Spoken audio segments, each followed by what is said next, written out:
আসসালামু আলাইকুম।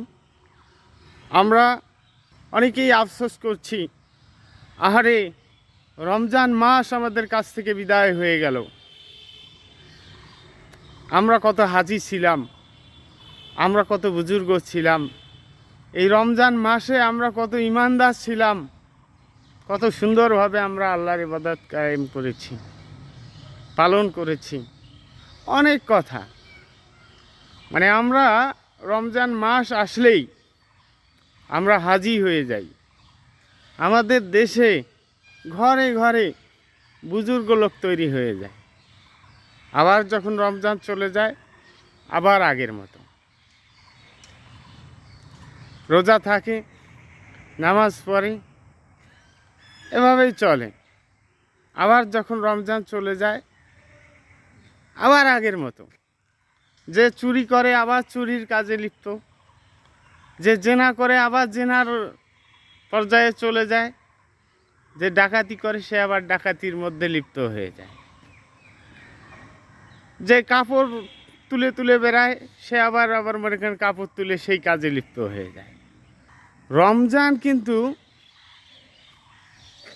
একবারই আসে না, প্রতি বছরই রমজান আসে। তা আমরা তো সবাই হাজি। আমরা দেখি, সবাইকে বলছি না, আমাদের অধিকাংশরাই, আমাদের দেশের পরিস্থিতি তো তাই। মানে রমজান এলেই আমরা অনেক বড় আল্লাহওয়ালা হয়ে যাই। রমজান চলে যাওয়ার পর আর দেখি না।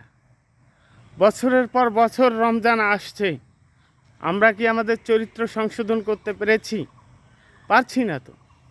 তাহলে আমরা এই আল্লাহর বিধান, রমজানের এই বিধানের সঙ্গে আমরা কিন্তু তামাশা করছি।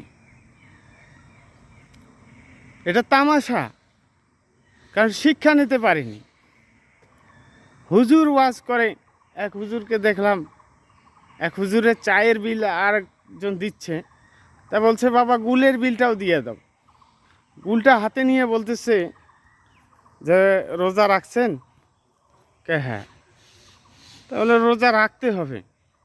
এই রমজান চলে গেলে আর পরবর্তী রমজান পাই কি না বলতেছেন, আর গুল মুখে লাগাচ্ছেন।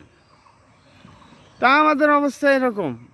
আপনি দেখেন, চাঁদ দেখার পর থেকে সে যে যে কাজে ছিল আবার সেই কাজের শুরু হয়ে গেছে। আমাদের সতর্ক হওয়া উচিত। আমার জন্য দোয়া করবেন যেন সংশোধন হতে পারি।